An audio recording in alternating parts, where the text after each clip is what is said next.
Shalom, selamat malam. Kita bertemu kembali dalam program Obsesi Hati, obrolan seputar suami istri yang sehat dan rohani. Bersama dengan saya Yola Tanara dan saya Jelly Lukas.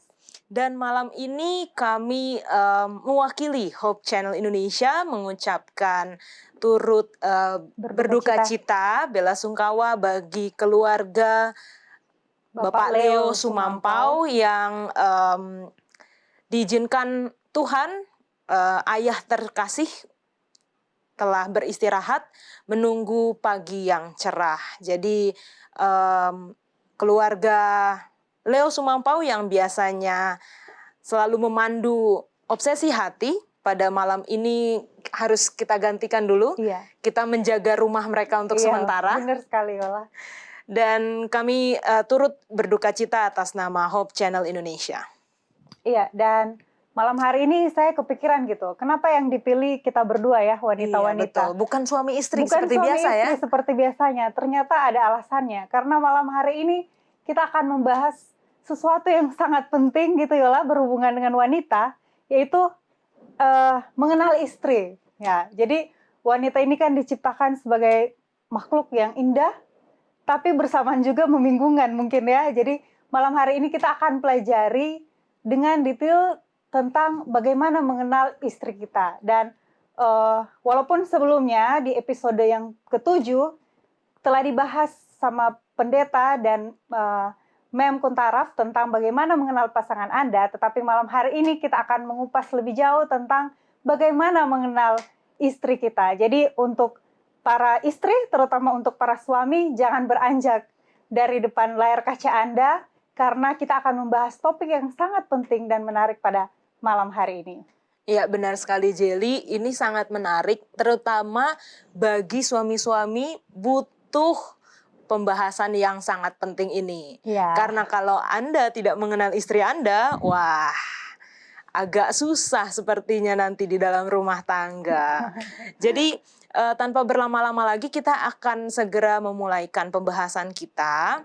Dan untuk topik kali ini kita memiliki ayat tema yang berada di dalam Efesus 5 ayat 28. Isinya demikian. Demikian juga suami harus mengasihi istrinya sama seperti tubuhnya sendiri. Siapa yang mengasihi istrinya, mengasihi dirinya sendiri. Mari kita sama-sama berdoa. Allah Bapa yang bertata dalam kerajaan surga, kami datang ke hadirat-Mu ya Bapa. Kami mengucap syukur untuk berkat yang Engkau limpahkan kepada kami.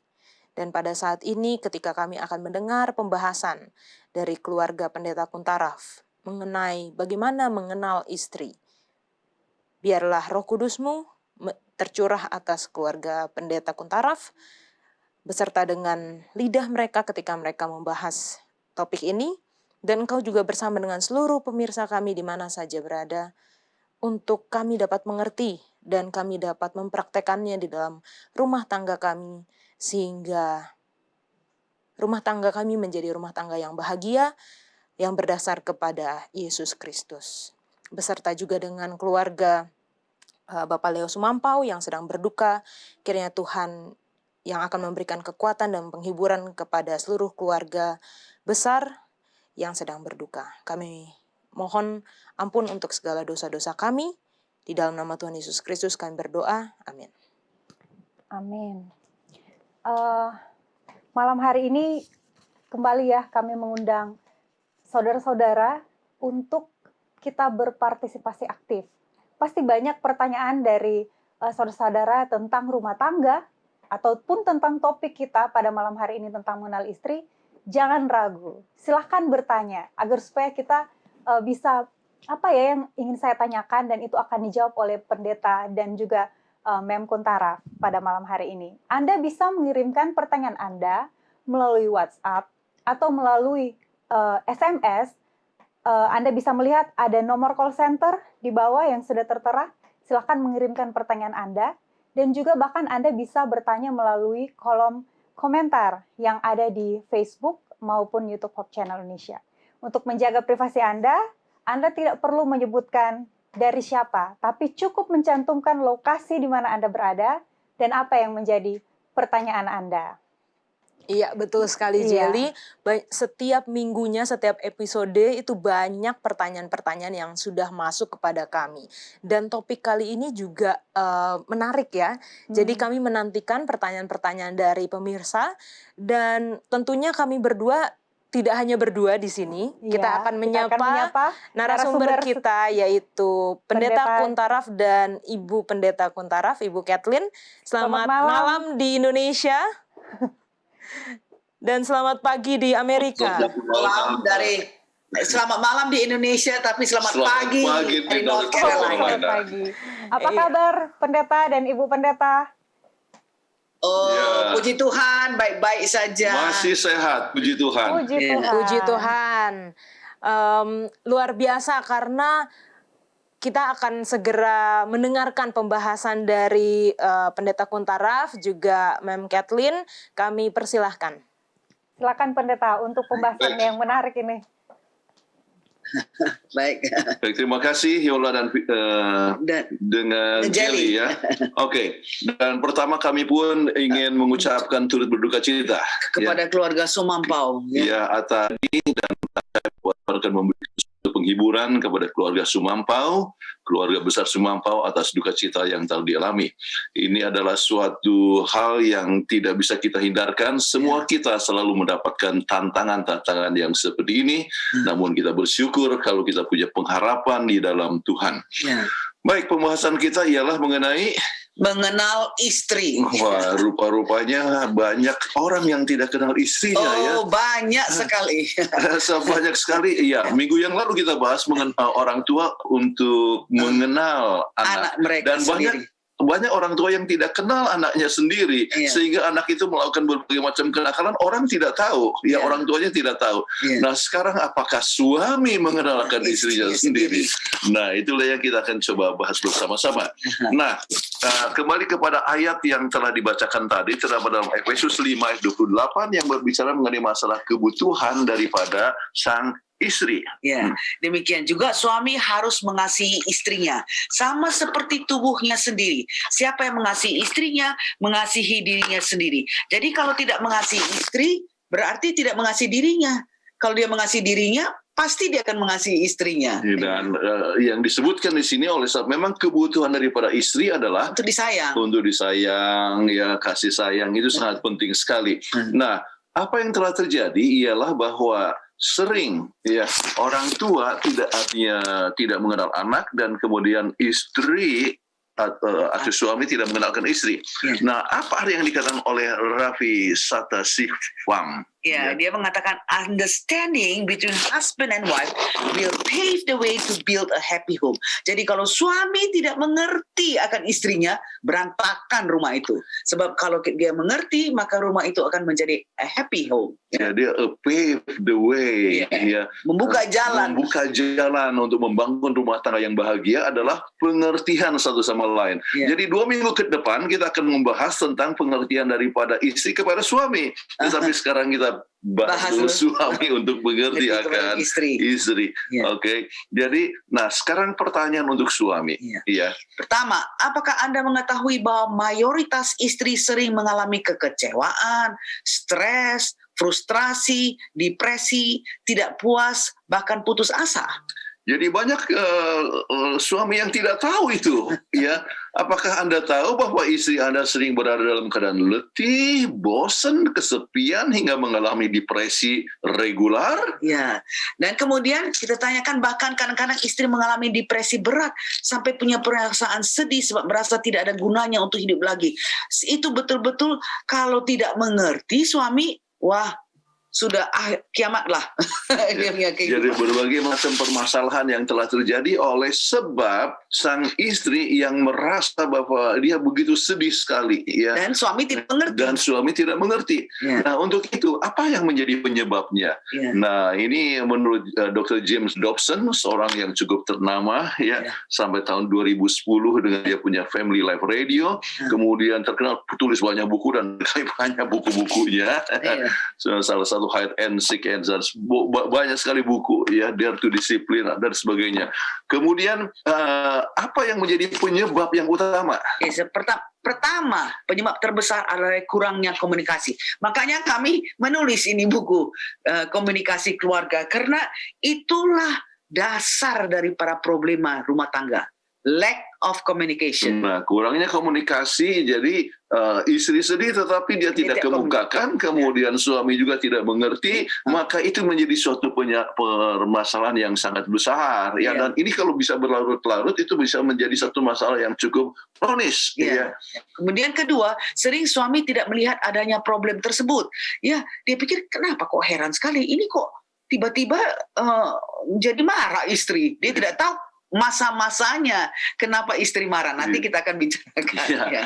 Dan suami pikir semuanya sudah beres. Pokoknya asal dia kasih uang belanja sudah beres. Ya, dia pikir semua anak-anak itu beres, masakan beres. Ya, padahal dia tidak ada suatu problema yang sebetulnya ada dalam diri dalam sadar ya, tidak sadar. Ya. Kemudian yang ketika kita lihat sering suami yang tidak peduli menjadi penyebab dari berbagai masalah tersebut. Sudah istrinya dalam keadaan yang tidak bagus untuk komunikasi, dia juga mendapatkan istri yang terus marah, dia nggak peduli pula. Jadi lebih bertambah banyak persoalan dalam rumah tangga karena lack of communication. Nah, itulah sebabnya kita perlu belajar mengenai masalah ini. Nah, sekarang kita coba lihat berbagai penyebab depresi daripada sang istri. Banyak sekali, kita ambil 10 saja. Ambil 10 aja ya. Pertama, hilangnya cinta romantis dalam pernikahan. Ya, waktu dulu pacaran sangat romantis. Wah, selalu bersama-sama diperhatikan dan sebagainya. Ngomong, diperhatikan. Waktu istrinya, artinya waktu istrinya diam, dia bilang, kok menang-menang wae, diam-diam aja diperhatikan ya. Tetapi sekarang sudah menikah, itu keromantisan itu sering banyak hilang. Iya. Nah, itu bisa menyebabkan terjadi depresi. Kemudian kita lihat adanya hubungan dengan mertua dan ipar yang retak ya. Itulah sebabnya dikatakan di dalam Alkitab bahwa laki-laki harus meninggalkan papa mamanya dan kemudian pergi bersatu dengan istrinya. Seperti satu leket ya, seperti satu kertas yang lem, dua kertas yang menjadi satu. Jadi supaya jangan mereka menghidup tersendiri, supaya persesuaian yang kita sudah bicarakan sebelumnya di obsesi hati session sebelumnya, supaya jangan ada kesulitan dalam adjustment ya. Sebab dan juga turut campur daripada sang mertua ataupun ipar, dan beberapa pertanyaan yang masuk tempo hari ada berhubungan tentang ini, dan ini sering memberikan depresi kepada sang istri. Kemudian juga sering kadang-kadang mempunyai rasa rendah diri. Kenapa ini nanti kita bahas mengenai masalah ini. Kemudian yang keempat, problema anak-anak yang nggak bisa diatur dan semuanya itu menyebabkan depresi. Aduh, saya sudah kehilangan akal bagaimana caranya untuk mengatasi anak. Dan kita sudah bahas pada episode yang lalu bagaimana. Tapi mungkin ada juga pertanyaan lagi tentang masalah itu. Masalah keuangan juga menjadi suatu masalah. Kita akan bahas ya. Kemudian kesepian dan kebosanan. Bayangkan suami itu kerja di luar ya, istri itu kerja secara rutin di rumah ya. Istri kerja itu jadi dia rasa sepi, nggak ada orang yang dia mau berbicara, dia merasa betul-betul bosan itu terus saja nyuci, ngepel, makan, masak semua. Jadi itu kadang-kadang bisa menyebabkan satu depresi. Masalah seks juga dalam rumah tangga bisa menjadi suatu masalah oleh sebab masa-masa tertentu yang kita akan juga bahas ya. Yang ke-8 masalah haid. Nah, ini yang akan kita bahas secara agak lebih terperinci ya. Apa yang terjadi dalam perbedaan kejiwaan istri itu pada waktu haid ataupun dalam waktu mati haid ya. Iya, dan itu berhubungan dengan emosinya dan juga berhubungan dengan dia punya fisik sendiri. Kemudian yang ke-9 adalah keletihan dan desakan waktu. Capek, kegiatan yang rutin kepada saat yang sama, banyak sekali appointment dan komitmen yang harus dibuat dan sebagainya. Wah, semua ini membuat dia depresi. Kemudian yang ke-10, usia makin lanjut ya, makin berhari makin berlanjut. Kita nggak seperti dulu lagi. Kita ini makin hari makin ya berkuranglah tenaganya dan seapa. Itu bisa menyebabkan, wah dulu kok bisa ya, nggak tidur pun bisa selesaikan ini, sekarang kok baru sedikit aja sudah aduh capek ya. Itu menyebabkan istri jadi depresi ya. Aduh. Baik, nah sekarang 4 penyebab umum. Jadi kita dari 10 itu kita ambil 4 saja. Yang lain ada hal-hal yang dibahas tersendiri. Yang pertama, rendahnya harga diri. Apa yang menyebabkan rendahnya harga diri? Ya, mungkin ada ejekan yang datang dari wanita karir.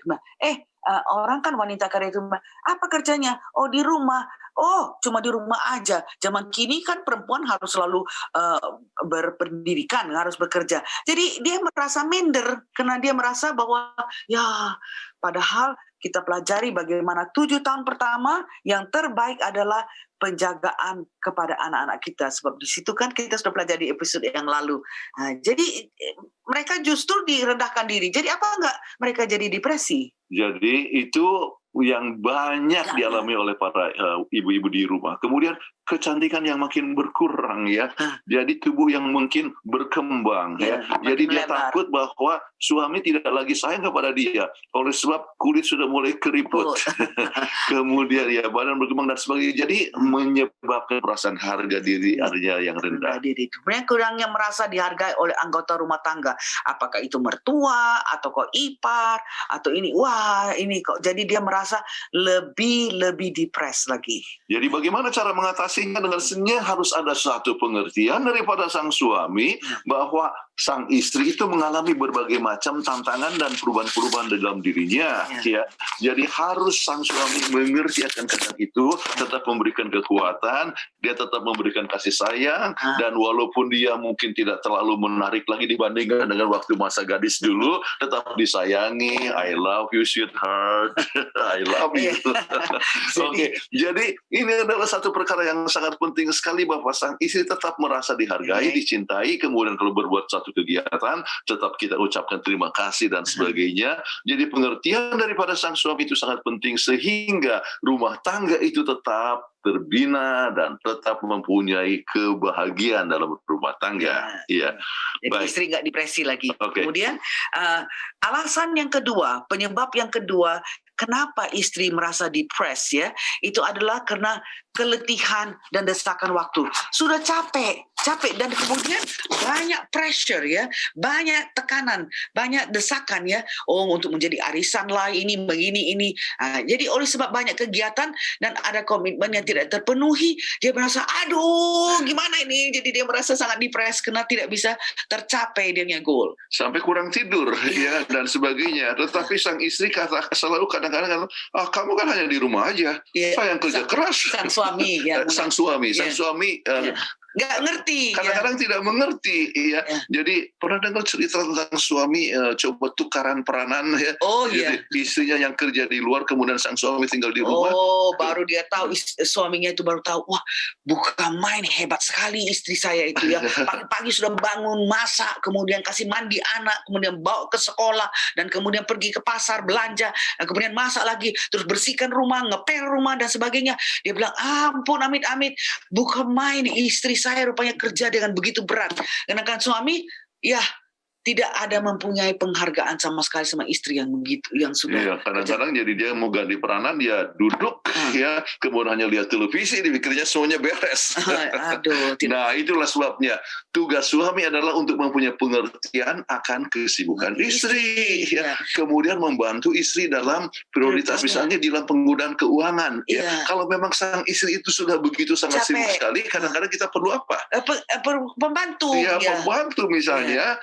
Khusus untuk tugas-tugas tertentu, bersihkan rumah, memasak. Jadi itu sudah mengurangi tanggung jawab daripada istri. Kalau suami itu mengerti, dia nggak pelit-pelit, dia akan bilang, oke, ayo kita kesisihkan uang, kasih untuk pembantu ya, sebab kalau enggak jadi at least list untuk pekerjaan kita makin berkurang. Kemudian mengetahui waktu yang sangat terbatas, oleh sebab waktu kita hanya 24 jam, maka jangan terlalu banyak komitmen. Kadang-kadang orang terima tugas ini, ya itu satu hal yang sangat bagus, misalnya adalah untuk suatu pelayanan. Tetapi masing-masing kita jangan lupa, kalau misalnya terlalu banyak appointment, itu adalah di luar kesanggupan kita untuk ikuti, dan akibatnya jadi terbengkalai dan memberikan apa? Depresi.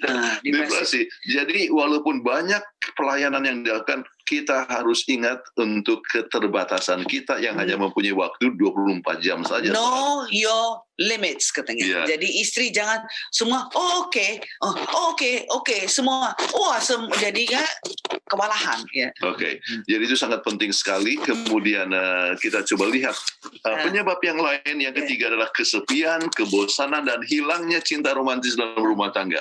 Aku tidak suka kepada diriku sendiri. Kemudian aku tidak memiliki hubungan berarti di luar rumah tanggaku. Aku juga tidak erat dengan seorang yang aku cintai, dengan suaminya. Jadi itulah sering keluhan-keluhan yang datang daripada sang istri, ya, oleh sebab dia terlalu sibuk dengan keadaan diri dan dia tidak merasa dimengerti oleh orang lain, ya. Tidak merasa dicintai oleh suaminya. Ya, jadi itulah sebabnya pengertian harus diketahui oleh sang suami. Apa pengertiannya? Ya. Bahwa ada perbedaan emosi antara wanita dan pria. Ya, itu kita harus mengerti. Laki-laki biasanya flat aja ya, terus-menerus. Tapi perempuan tuh ada masanya di mana emosinya itu sangat naik ya. Dia gembira dan ini. Tapi ada emosi yang dia merasa sangat depresi, down. Dan itu yang harus dimengerti oleh suami. Ya. Iya, tergantung kepada musim-musiman juga, masa bulan-bulan tertentu, tanggal tertentu. Kemudian banyak pria akan mendapatkan penghargaan dan pujian di tempat pekerjaan. Tetapi kadang-kadang sang istri kasihan sudah sibuk-sibuk, ya, dipikir itu biasa lah, itulah pekerjaan rutin. Kemudian tidak mendapatkan rasa terima kasih ya daripada anak-anak ataupun daripada suami. Dia rasa biasa itu. Coba kalau di rumah, memang gampang sekali kita bikin itu rumah jadi kotor, tidak neces dan sebagainya. Tapi untuk membersihkan, menata rumah supaya tetap kelihatan bersih dan menarik, itu nggak gampang. Tahu-tahu pulang ke rumah suami nggak dibilang thank you, nggak dibilang biasa saja. Memang jadi dia merasa istri itu merasa seperti dia itu hanya pembantu. Dan bukan hanya itu, kadang-kadang diomelin lagi, dimarah lagi. Belum kelar lagi makanannya, belum kelar lagi ini. Ini terlalu asin lagi. Kau pikir-pikir apa tadi? Jadi instead of ucapan terima kasih malahan kenor-kenor lagi. Nah, sekarang masalah penyebab yang lain adalah masalah haid dan menopause. Ya. Ternyata ini premenstrual syndrome itu bisa sampai 80%. Tapi ini lebih bagus dokter yang bahas ya, lebih bagus Kerstin aja yang bahas ya. Ini penyebab umum depresi adalah pada waktu wanita itu mendapat haid atau juga pada waktu menopause atau mati haid ya. Sebagaimana tadi dikatakan bahwa itu kira-kira 7 sampai 14 hari sebelum haid di antara ovulasi. Nah, Anda lihat di sini bahwa biasanya hari yang ke-14 itu ovarium akan mengeluarkan telur. Telur akan masuk ke dalam rahim, dan kalau telur itu tidak dibuahi, maka dia akan keluar sebagai menstruasi. Nah, pada masa itulah mereka mengalami fatigue, capek ya, depresi ya, tegang. Nah, sedikit-sedikit orang baru ngomong sedikit-sedikit dia sudah marah ya, sakit kepala dan mood swings. Jadi swingnya bisa sebenarnya naik ke atas, turun lagi ke bawah. Jadi beda sekali dia punya mood swings ini. Ini yang harus diperhatikan oleh suami. Kalau suami nggak ngerti, karena suami kan nggak pernah haid, dia nggak tahu. Dia punya emosi itu terus saja begitu.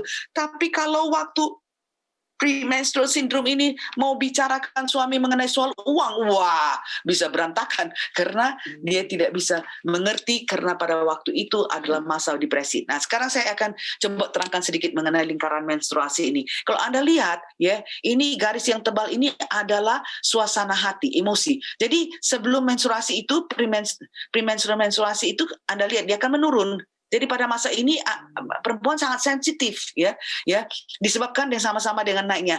Anda lihat ini yang garis yang tipis ya, ini adalah estrogen hormon ya.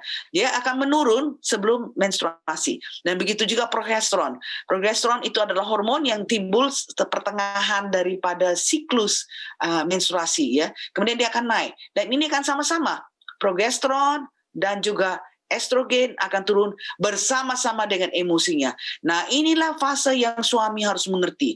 Kalau premenstrual ini, jangan sampai bicarakan sesuatu yang bisa menyebabkan meledak. Ya. Oh ya, hati-hati ya. Kita harus peka kepada keadaan terhadap ini. Kalau tidak mengerti, berantakan semua. Akan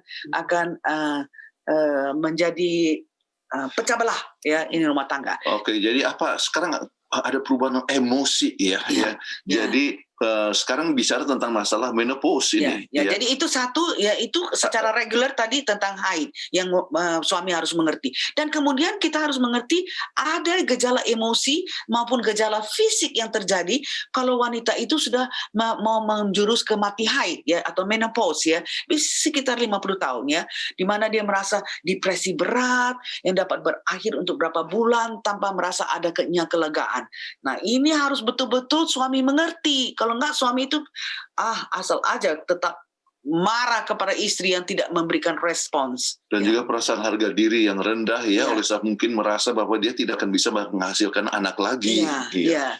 Tapi apalagi kalau misalnya dia kebetulan masih kepengen untuk punya anak. Ya. Tapi kalau orang yang misalnya sudah rasa cukup anak, dia perempuan ini sebenarnya harus gembira dan dia katakan bahwa sebab tidak ada kontraseptif apapun yang bisa memberikan 100% keberhasilan untuk dia punya anak. Selalu ada yang kebocoran ya, selalu ada yang menyebabkan kegagalan daripada kontraseptif. Jadi pada saat ini mereka justru akan merasa senang, tidak akan mungkin kemudian akan hamil lagi. Dan kemudian kita lihat ada mempunyai toleransi yang rendah. Nah, ini adalah satu emotional symptom daripada menopause. Ya, kemudian sambutan emosi yang tidak sesuai ya, oleh sebab kadang-kadang ya kembali oleh sebab naik turunnya itu keadaan ya, kemudian dia merasa sangat keadaan depresi dan sebagainya ya. Bisa marah. Jadi terus. orang hanya bicara adanya datang terlambat sedikit saja. Dari kemana saja kamu ya? Ada main sekretaris ya. Jadi sesuatu emosi yang sebetulnya tidak sesuai. Sebetulnya suami pulang habis capek kerja dan sebagainya harus disambut dengan baik. Tetapi oleh sebab dia punya emosi itu sedang di dalam keadaan yang tidak stabil, maka kelambatan sedikit saja sudah menjadi satu sumber untuk kemarahan oleh sebab adanya kecurigaan-kecurigaan dan sebagainya. Ya, kemudian kita lihat bahwa ini kalau orang dalam fase menopause dia kadang-kadang dia sangat sensitif ya, ribut sendiri dia nggak suka, dia nggak bisa dengar anak-anak menangis atau apa itu nggak bisa ditolerate sebab karena ingat dia punya estrogen turun pada waktu itu, jadi kemungkinan untuk mempunyai kehidupan yang normal itu sangat berkurang. Jadi anak-anak di dalam keadaan misalnya kan mereka anak-anak suka main ribut dan sebagainya, kemudian orang tua artinya ya, dalam keadaan yang seperti ini sang ibu langsung berkata ya, hey, ribut sekali kamu, dan sebagainya. Jadi dia tidak bisa artinya sukar bertoleransi kepada keributan. Suami sebenarnya harus panggil anak, ayo kita main di luar yuk, supaya istri juga mempunyai fase daripada kehidupannya itu yang dimana dia tidak ada keributan. Ya, suami lah yang harus mengerti. Terus menuntut terpenuhinya bukti kasih sayang. Jadi dia harus merasa bahwa dia tetap harus disayangi. Jadi dia kalau meminta sesuatu, beli sesuatu, berikanlah ya pada waktu itu ya. Terganggunya fase tidur oleh sebab gangguan hormonal ya, sukarnya berkonsentrasi. Ini adalah gejala-gejala emosi daripada mati haid ya yang akan muncul. Tetapi kita bisa lihat juga bahwa ada gejala-gejala yang fisiknya ya. Perempuan yang menghadapi menopause itu juga mengalami kelainan saluran pencernaan sehingga dia nggak mau makan ya. Dan kemudian ada hot flash ya, dia merasa tiba-tiba panas ya. Wah, itu laki-laki sukar untuk mengerti, tetapi hanya perempuan yang bisa mengerti. Jadi kalau lagi tidur kadang-kadang dia lemparkan dia punya selimut itu karena tiba-tiba hot flash. Jadi suami bilang, aku kedinginan kok dilemparkan gitu. Jadi menjadi persoalan pertengkaran. Sebenarnya laki-laki harus berterima kasih, suami harus berterima kasih. Sebab seperti kita di sini ya, di US ini ada musim dingin. Wah, nggak usah pakai heater, kurang biaya listrik ya, karena perasaan hot flash ini ya.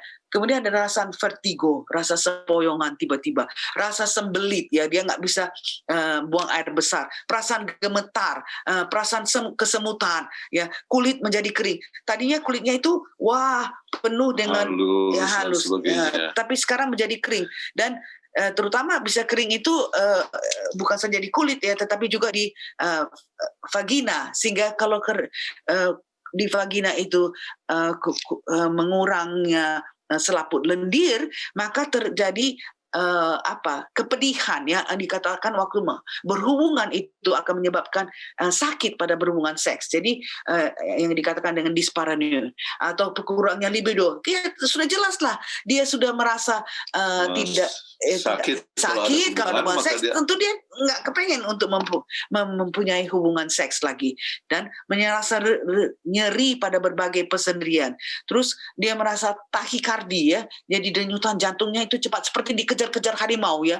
Nah itu bisa juga menjadi gejala fisik daripada mati haid. Dan rasa sakit kepala, terus lingkaran hitam di sekitar mata. Jadi orang tuh bisa lihat, oh ini adalah gejala-gejala bahwa orang ini sudah mempunyai masa-masa menopause ya.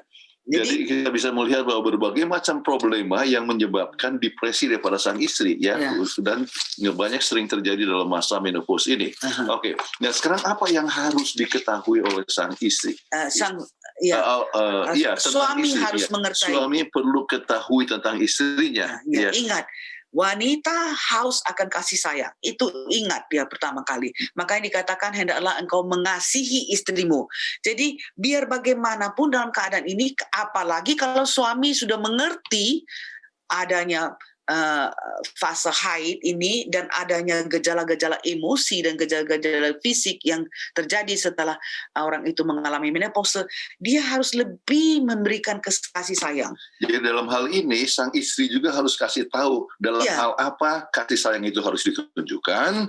Kemudian sang suami akan katakan bahwa dia akan memenuhinya dan betul-betul dilaksanakan apa yang dimohonkan tersebut. Jadi kalau misalnya dia meminta sesuatu, itu adalah tanda bahwa dia merasa bahwa dia dicintai oleh istrinya, oleh suaminya. Kemudian suami harus berikan perhatian, kemudian betul-betul memenuhi. Jadi betul-betul wanita merasa bahwa kasih sayangnya itu sudah terpenuhi. Bukan saja dengan I love you, tapi kalau lihat istrinya, aduh lagi repot, dia juga tolonglah ya, supaya dia merasa betul-betul not in words saja, tetapi in actions. Jadi kasih sayang harus ditunjukkan kembali melalui pandangan mata, melalui jamahan tangan, melalui tindakan. Jadi bukan hanya dengan kata-kata saja. Baik, yang berikut ialah apa yang suami perlu ketahui tentang istrinya. Wanita perlu untuk berbicara.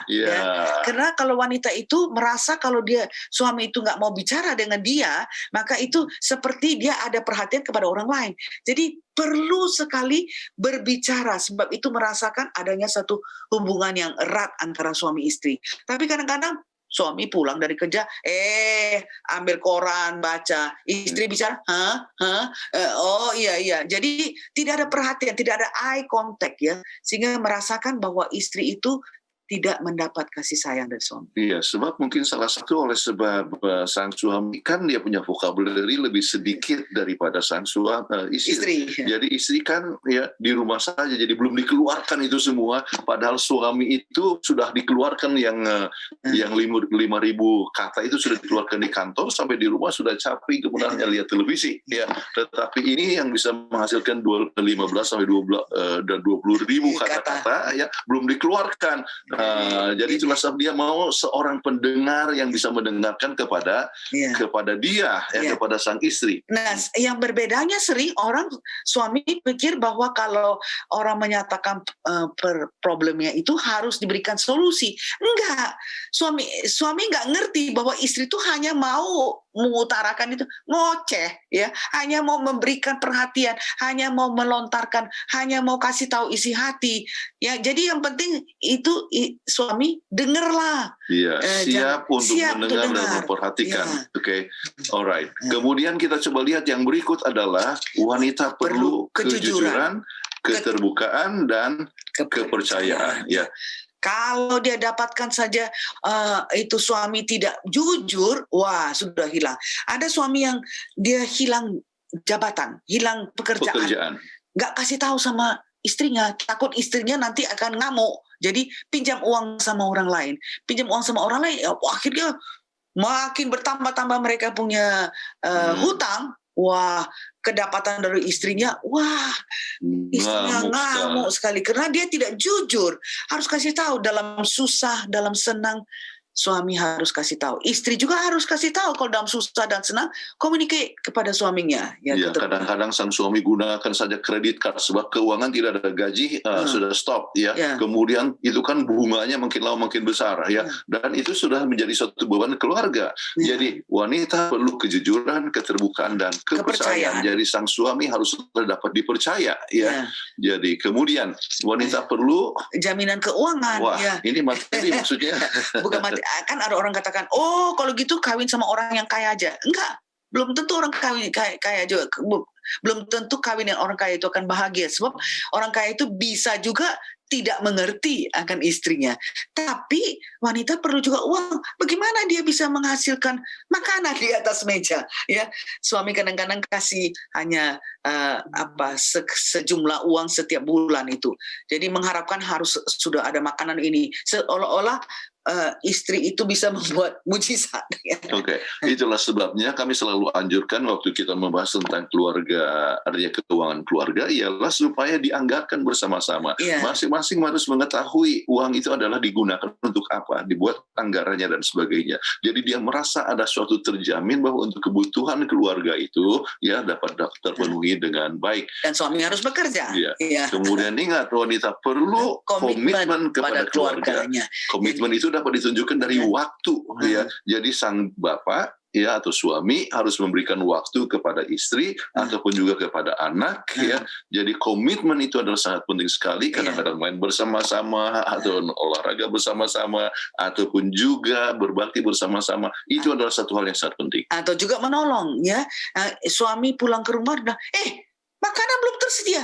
Loh, dilihat makanan belum tersedia, tolong kayak seperti yang di foto ini, bantu kayak potong-potong supaya bisa tersedia itu makanan. Jadi perlu komitmen daripada suami kepada keluarga. Oke, nah sekarang tips untuk mengerti sang istri ya, istri Anda. Ya, kita sang suami ya harus mengerti ya. Jadi yang pertama rayakan perkawinanmu ya, wedding anniversary. Sering orang tuh melupakan. Kita ada satu teman ya, misalnya sudah tahun keberapa kita menikah ya? Aduh, saya pikir padahal istri itu merasa wedding anniversary itu sangat penting, birthday ya, hari lahir ya. Mungkin kalau sibuk ya, atau mungkin kita lagi keluar di mana-mana sama seperti kami ya, yang dulu waktu bertugas tidak ada birthday, tidak ada anniversary, tapi kita pulangnya kita harus bilang, oke, sekarang kita nggak ada, saya waktu you punya anniversary tidak ada, makanya sekarang kita akan rayakan anniversary atau birthday. Jadi itu penting ya. Jadi rayakan perkawinan dan selalu ambil waktu untuk bersama-sama, untuk bersama-sama merasakan sukacita ya oleh perkawinan itu. Kemudian katakan I love you. Jadi selalu diperlukan, ini adalah kata kasih sayang. Sebab kalau kasih tidak dinyatakan, maka akan makin lama makin kering. Makin lama makin kering. Jadi selalu dikatakan sayang, sweetheart, dan sebagainya. Dan ingat seperti tumbuh-tumbuhan, kalau tumbuhan tidak disiram setiap hari, dia akan layu. Demikian juga kalau tidak ada pernyataan kasih dari sang suami kepada istri, istri akan merasa sangat depresi. Oke, kemudian kepercayaan adalah kunci sukses. Maksudnya betul-betul mempunyai kepercayaan. Jadi kalau misalnya janji harus dipenuhi, dapat betul-betul diikuti apa yang dikatakan. Dan dalam hal ini kita tiba kepada yang keempat, yang sangat penting, menipu pasanganmu adalah hal yang sangat salah. Menipu artinya cheating, dimaksudkan misalnya ada affair dengan orang lain, dan sangat menyakitkan. Itu sangat menyakitkan. Ia merasa bahwa dia tidak dihargai dan sebagainya. Itulah satu perkara yang harus betul-betul dihindarkan. Tunjukkanlah kesetiaan sepenuhnya yang bisa membangunkan kepercayaan. Sebab kepercayaan itu bukan jadi sendirinya, tetapi adalah hasil daripada kehidupan yang setia menimbulkan kepercayaan. Kemudian yang kelima, kita cukup jangan meremehkan istrimu. Istri sudah kerja berat, hargailah. Jangan kita pikir itu aja. Itu makanya ini harus kita lihat dari mula-mula sebelum kita married. lagi pacaran, kalau itu boyfriend ya tidak menghargai Anda, gitu aja. Misalnya kita lulus dengan angka yang bagus, oh gitu aja biasa. Hati-hati, jangan nggak remeh. Itu akan diteruskan sampai ke perkawinan, sampai ke rumah. sampai ke perkawinan. Jadi sama sekali jangan meremehkan istri, because the wife is the queen of the house, ya. Istri adalah apa? Adalah ratu dari mana rumah tangga. Oke. Kemudian jangan bandingkan istrimu dengan wanita lain. Iya, bahaya sekali. Kalau si ini ya cekatan banget. Oh, dia kok tetap cantik, kamu kok makin gemuk. Kamu Waduh, ya itu dosa yang tak berampun. Itu adalah satu perkara yang tidak boleh dilakukan. Ya, jangan bandingkan ya. Jangan pernah bandingkan. Ya, itu sebab setiap orang ada kelemahan, ada juga di kekuatannya. Jadi kita konsentrasi di kekuatannya supaya makin dia, kan kalau kita dipuji, di-appreciate kita akan lebih melakukan itu. Ya, tetapi kalau kita gitu aja nggak bisa selesaikan. Diremehkan benar-benar. Kalau si itu, bisa. Ya. Itu semua dia bisa. Jangan pernah bandingkan dengan wanita lain. Kemudian lebih sering berkomunikasi. Kuncinya adalah komunikasi. Ya. Istri akan katakan, saya lagi capek. Kasih tahu. Kalau nggak kasih tahu, mana bisa orang mengerti hati kita. Jadi istri harus terbuka untuk komunikasi dengan suami, dan suami harus terbuka untuk menerima pernyataan daripada keadaan istrinya. Tetapi kita harus ingat, tidak ada yang sempurna di alam semesta. Jadi kalau ada suatu kesalahan, ya, maka harus selalu bersiap untuk menerima. Hal tersebut. Sebab inilah istri, yaitu wanita yang kita sudah katakan I love you, dan Anda sudah katakan I do, yaitu menerima dia sebagai istri sesuai dengan kebaikannya dan juga kekurangannya. Ya. Jadi walaupun ada kelemahan-kelemahan tertentu, harus diterima dengan baik. Ya. Ingat ya, nggak ada yang sempurna ya di dalam yang nggak sempurna itu pun waktu dulu pacaran kan dikejar-kejar. Iya. Jadi sekarang harus diterima. Kemudian menghormati satu sama lain adalah satu keharusan. Respect satu sama lain ya. Istri perlu direspek, jangan dianggap remeh. Ya, itu adalah suatu perkara yang sangat penting dalam melestarikan kita punya keluarga. Kalau ada perbedaan pendapat, itu adalah satu perkara yang umum. Ya. Bukan berarti saya sudah punya pilihan yang salah, lebih bagus saya cerai saja. Ya. Jadi itu adalah satu perkara yang tidak boleh dihindarkan. Itu adalah yang harus dihindarkan untuk langsung merasa bahwa kita telah menikah dengan seorang yang salah. Jangan pernah pikirkan itu. Oke. Jadi harus terima dia sebagaimana dia ada, tetap menerima dengan baik. Kita sudah membahas sampai selesai, dan sekarang sudah waktunya. Waktu untuk tanya jawab ya. Ada pertanyaan-pertanyaan apakah yang dari dulu atau yang baru? Silakan Yola atau Jelly. Baik, terima kasih banyak Pendeta dan Mem untuk pembahasannya malam hari ini. Sungguh kita para suami harus memberikan kasih sayang ya, Mem dan Pendeta, perhatian, bahkan penghargaan kepada istri kita. Jadi luar biasa pembahasan malam hari ini. Para suami itu diingatkan bagaimana cara agar supaya kita bisa mengerti istri kita. Bahkan ada tips-tipsnya juga di terakhir tadi. Jadi untuk yang baru bergabung, silakan Anda menonton dari awal karena pembahasan malam hari ini begitu menarik ya. Kalau ada yang bilang, kenapa wanita itu orangnya kok kemudian gitu. Jadi tadi kita juga udah pelajari bersama-sama. Terima kasih Pendeta dan Mem. Dan saat ini sebelum kita melanjutkan mungkin ya. Jadi pertanyaan-pertanyaan sudah mengantri sebenarnya ini Pak Pendeta dan Ibu Pendeta. Tapi sebelumnya kita akan saksikan dulu lagu pujian yang berikut.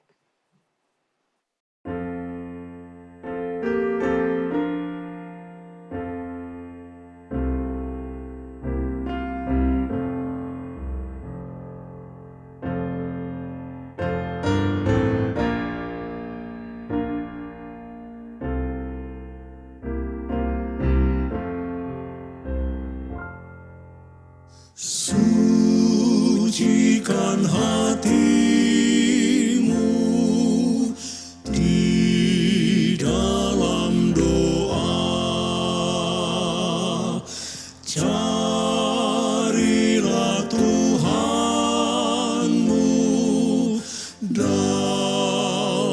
sabdanya,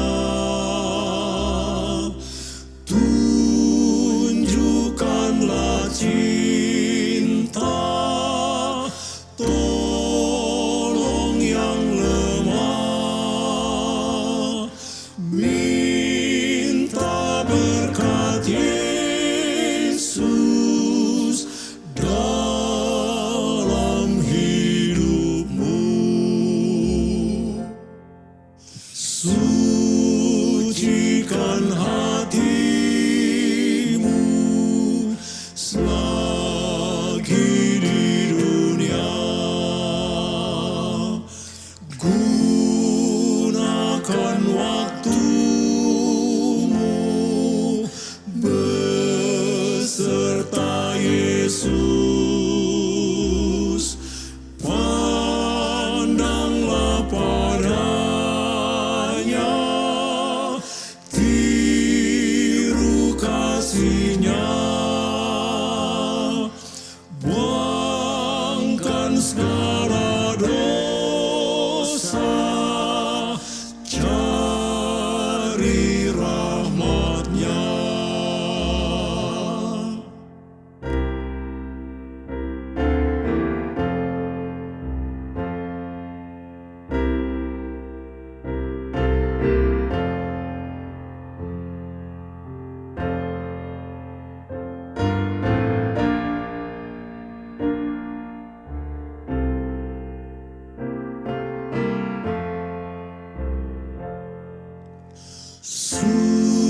Sucikan hatimu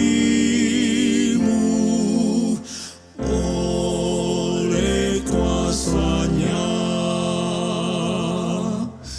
Yesus pemimpinmu di mana-mana. Meski dalam duka dan kesusahan, turut selamanya jalannya Tuhan.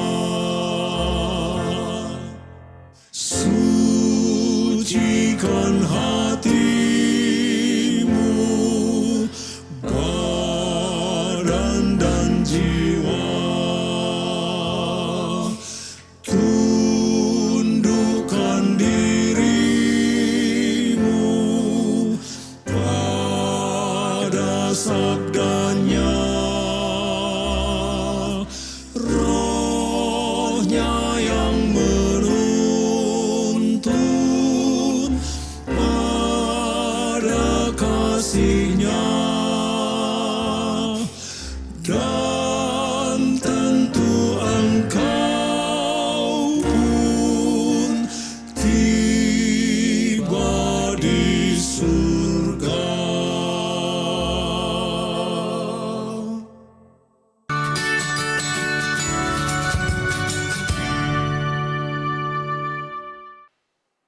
Ya, kita kembali lagi dalam program Obsesi Hati dan saat ini kita akan memasuki sesi pertanyaan. Pertanyaan yang telah masuk, yang pertama datang dari seorang istri. Untuk Pak Pendeta dan Ibu Pendeta, apa yang kita perbuat agar suami kita dapat lebih mengerti akan banyaknya pekerjaan rumah tangga itu? Silahkan Pak Pendeta dan Bu Pendeta. Caranya mungkin apa istri mungkin lebih bagus yang jawab ya. Saya rasa bagus. Satu hari kita minta suami kerja di rumah, ya, baru dia tahu bagaimana sibuknya, ya. Pagi-pagi harus bangun, harus kemudian sediakan makanan, kemudian mandiin anak, kemudian bawa anak itu ke sekolah, kemudian pergi belanja, habis pulang belanja, masak, cuci piring dan sebagainya, kemudian kasih bersih rumah, nyapu, nyepel, kemudian ambil lagi anak-anak itu dari sekolah, kemudian kasih belajar anak itu belajar bagaimana dia punya homework, ya, pekerjaan rumah, PR-nya, dan cuma sampai malam nih baru dia tahu, oh begitu rupanya. Saya selalu remehkan istri saya punya pekerjaan. Begini rupanya, supaya dia bisa lebih menghargai pekerjaan daripada istrinya. Ya, tetapi kalau sang suami sedang kerja terus di luar kan di luar rumah, bagaimana akan coba ada kesempatan untuk mengambil tempat daripada istri di rumah? Makanya minta 1 hari pray supaya suaminya ngerti. Mungkin sang istri harus terus terang katakan inilah kegiatan atau mungkin Diskusi, kalau perlu komunikasi. ya, diskusikan, kemudian berikanlah jadwal yang telah terjadi. Ya, dan kalau misalnya lihat kepada penjadwalan yang terjadi ini, ternyata bahwa memang sang suami, ya, sang istri itu kerja berat. adalah kerja sangat berat sekali. Sering sang suami tidak mengerti, dipikir hanya di rumah. Ya, sebab kalau suami di rumah, kadang-kadang hanya lihat televisi. Tetapi sang istri di rumah itu dia mempunyai berbagai macam kegiatan-kegiatan yang tidak pernah berhenti. Iya. Ya. Ada satu cerita ya, bagaimana suami itu dia pulang ke rumah terus dia bilang katanya, aduh tolonglah saya sudah capek sekali, tolonglah lipatkan dulu ini baju-baju yang sudah dia cuci ya, yang dia cuci itu. Terus dia bilang, kamu tidak tahu kerja saya apa, 1 jam berapa? Kamu nih apa kamu bekerjakan? Jadi terus langsung dia bilang, coba kamu kerjakan ini ya. Disuruh suaminya itu mengerjakan, dia bilang, kamu nggak boleh remehkan pekerjaan istri kamu ya. Itu kalau suruh pembantu itu untuk melipat-lipat aja nih, atau cuci piring atau apa itu, berapa bayar gaji 1 jam ya. Terus dia bilang, oh iya ya, hebat juga ya, memang saya keterlaluan saya ini. Jadi besoknya waktu istrinya bilang tolong lagi nih, bilang, oh kamu sekarang lipat baju ya? Dia bilang, oh maafkanlah, saya sudah terlalu kejam kepada kamu. Saya baru tahu dari saya punya teman kerja bahwa mengatakan kamu jangan remehkan istri kamu. Istri kamu tuh kerjanya lebih hebat daripada kamu. Ya, berapa harus bayar per jam dan sebagainya. Jadi itu satu hal yang sangat penting sekali. Jadi yang sangat penting ialah bahwa itu sampaikan terus terang. Komunikasi. Ya, komunikasikan supaya sang suami dapat lebih mengerti apa yang telah terjadi dengan segala macam pekerjaan di rumah. Ya, sepertinya ide dari Mem Kuntaraf ini baik sekali ya. Tapi jangan-jangan pas ditinggalin seperti itu, pas Lebih kacau ya. istrinya pulang, wah belum disapu, rumah kotor, cuci piring menumpuk, jangan-jangan seperti itu ya. Baik, kita akan masuk di pertanyaan selanjutnya, silahkan Jelly. Baik, ini ada pertanyaan. Kalau tadi dari seorang istri ya, kali ini pertanyaannya dari entah dia sudah menikah atau belum, dari seorang laki-laki. Dia bertanya begini, sejak kapan suami harus mengetahui sang istri? Apakah sejak berkenalan, tunangan, atau pas menikah? Terima kasih. Ini pertanyaan datang dari Tangerang. Iya, karena kadang-kadang dikatakan kita rumah tangga adalah sekolah yang tidak pernah berhenti. Iya, jadi pasti tidak kenal, pasti akan ada surprise walaupun sudah menikah. Benar. Nah, betul, itu benar. Betul. Ya. Sebab mengenal seseorang itu adalah suatu proses. Oke. Jadi dengan sendirinya Anda kan kalau tidak kenal tidak sayang. Jadi itu istilah yang biasa kita pakai. Jadi pertama kan kenalan. Jadi waktu dengan kenalan kita melihat akan dia punya kebaikan. Oleh sebab kebaikannya itulah maka Anda coba mendekati dia, mulai bergaul. Lebih bergaul, lebih mengenal dia. Waktu masa bertunangan, lebih mengenal dia. Kemudian sesudah di dalam rumah tangga juga kita perlu lebih lama, lebih mengenalkan dia. Ya. Jadi bahkan sampai sekarang kita sudah berapa? 42 tahun. 42 tahun kami menikah ya, masih ada saja yang kita harus bisa pelajari satu sama lain. Ya. Jadi kembali perkenalan itu adalah satu proses dan sangat penting bagi kita untuk punya kerendahan hati, untuk belajar dan untuk lebih mengenal akan istri supaya makin lama makin mengenal dia dan memberikan suatu dukungan dan kontribusi yang positif untuk kebahagiaan rumah tangga. Tapi terus terang saya katakan ya, waktu masa pacaran itu kita sudah bisa tes ya. Kita sebagai wanita bisa tes apakah itu suami kita akan jadi suami yang baik apa enggak. Misalnya waktu masa kita ada haid ya kan kita Anda sudah lihat tadi bagaimana keterangan di mana progesteron dan estrogen menurun, kita punya mood juga menurun, kita juga sakit belakang dan sebagainya. Jadi kalau bilang, oh nggak bisa keluar karena ini. Terus kalau babanya itu pacar kita bilang, aduh kamu nggak tahu, saya cuma hari ini ada di sini, kamu nggak ingat pada diri saya. Oh berhati-hati, berarti suami itu sangat egois, hanya pikirkan dirinya sendiri. Tapi kalau dia rasa sayang, sama seperti tadi dibacakan di dalam Efesus 5 ayat 28, kita sayang istri itu seperti diri kita sendiri. Kalau dalam keadaan sakit, macam mana kita mau paksakan? Jadi dari situ aja kita bisa lihat tes. Banyak sekali tes yang harus dilalui oleh calon suami istri ini sebelum menikah supaya mengetahui apakah suami itu benar-benar mengasihinya apa enggak. Oke. Terima kasih untuk jawabannya Pak Pendeta dan Ibu Pendeta. Tadi setelah mendengar pembahasan dari Ibu Pendeta dan Bapak Pendeta, ada seperti tersirat pertanyaan, apakah dibutuhkan quality time antara suami dan istri? Dan kalau misalnya memang butuh, berapa lama sekali? Contohnya apakah harus setiap hari ada, atau seminggu sekali, sebulan sekali? Dan bagaimana dengan kalau anak-anaknya masih kecil, atau anak-anaknya banyak yang memang tidak bisa ditinggal? Bagaimana pendapat Ibu Pendeta dan Pak Pendeta? Ya.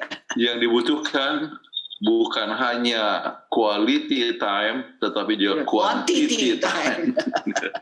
Jadi kembali komunikasi ya. Jadi berbicara mengenai masalah komunikasi, dalam segala hal kita harus komunikasikan. Ya, kita pernah membahas mengenai masalah komunikasi keluarga, di mana adanya berbagai macam tingkatan daripada komunikasi. Ada yang hanya klise ya, itu adalah satu hal yang ya apa kabar baik dan sebagainya, tetapi kita harus ada komunikasi yang adanya satu keterbukaan semuanya. Jadi untuk itu meliputi segala perkara, dan kita tidak bisa batasi dengan waktu hanya ya pada malam hari ya, tetapi selalu kita komunikasi di mana saja dan kapan saja ya. Jadi misalnya termasuk di dalam tempat pekerjaan kita masih bisa juga untuk berbicara, atau misalnya di pagi hari ayo kita sama-sama baca Alkitab dan sebagainya. Atau waktu jalan kaki ya, kami setiap hari jalan kaki paling sedikit 1 jam ya. Jadi kita sambil bercerita dan sebagainya. Di tempat tidur ada istilahnya pillow talk. Artinya walaupun berada di bantal tempat tidur, kita masih ngobrol ya, membicarakan tentang perencanaan, besok kita makan apa ya dan sebagainya. Jadi komunikasikan segala sesuatu, perencanaan dan sebagainya. Kalau misalnya ada proyek bersama-sama untuk membantu pekerjaan Tuhan, kita rundingkan dan sebagainya. Jadi jangan hanya keputusan sendiri. Jadi kembali kita perlu quantity dan quality time. Iya, wah ini luar biasa ya, jawaban dari bukan cuman quality, tapi quantity time. Betul. Sembari komunikasi itu terus ada setiap hari, karena dengan berkomunikasi secara intens juga kita lebih bisa mengenal pasangan kita. Iya. Dan malam hari ini ada pertanyaan dari salah satu pemirsa kita. Dia tanya seperti ini: bagaimana kita bisa menjalin komunikasi yang baik dengan suami kita, sedangkan suami kita sering sekali lebih mengutamakan emosinya? Nah, gimana Pendeta dan Mem? Wah, ini mengenal suami itu adalah pembahasan 2 minggu yang akan datang. 2 minggu ya. Nanti kita akan bahas 2 minggu akan datang. Tapi terus terang saya katakan, dalam segala perkara komunikasi yang terbaik adalah dengan memakai I statement. Saya merasa kecewa. Kenapa kok begini emosi sekali? Jadi I statement, bukan bilang, kamu itu kalau bicara kok marah-marah selalu gitu. Jadi itu justru akan memberikan api lagi yang lebih banyak. Dan ingat apa yang kita pernah bahas tempo hari ialah bahwa jangan dua-dua emosi saat yang sama ya. Jangan berteriak kecuali rumah terbakar. Jadi setiap artinya suami emosi, ya dengar aja, oke? Kemudian Anda bisa jawab, sudah selesai, Dad. Sudah bicara baru ngomong. Sudah selesai, oke. Boleh izinkan saya bicara, oke. Kemudian berikan Anda punya pendapat. Kemudian dia marah-marah lagi. Oke, sudah selesai. Senyum saja, oke.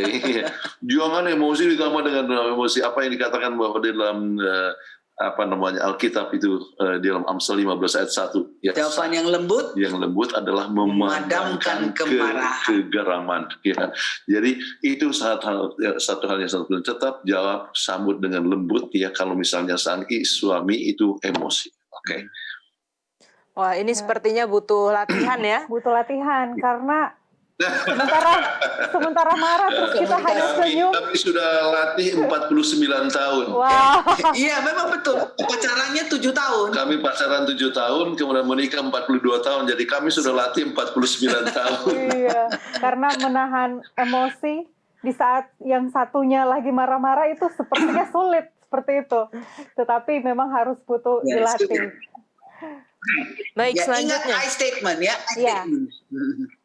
Baik, selanjutnya pertanyaan yang masuk adalah, selamat malam, saya ingin membantu teman saya yang sedang tidak harmonis dalam rumah tangganya. Mereka tidak mau lagi ke gereja bersama.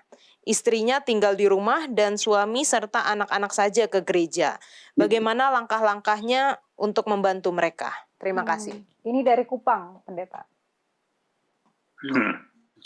Baik, yang pertama ya ialah kita harus berdoa. Ya. Jadi memohonkan kebijaksanaan daripada surga. Ya, itu sangat penting berdoa. Kemudian juga ajak istri untuk berdoa. Oke.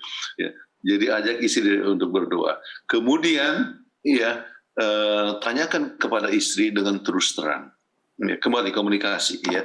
Apa yang menyebabkan Dia tidak mau ke gereja. Ya. Jadi kemudian bisa saja oleh sebab istri tersinggung ya. Ada seorang istri ya bahwa artinya waktu potluck dia tidak bawa makanan ya. Kemudian ada orang salah satu wanita katakan kepadanya, kalau ikut makan harus bawa makanan. Ya, wah, dia tersinggung dan tidak mulai ke gereja. Ya. Jadi kemudian katakan sama sang istri, apa yang menyebabkan dia tersinggung atau tidak mau lagi datang ke gereja.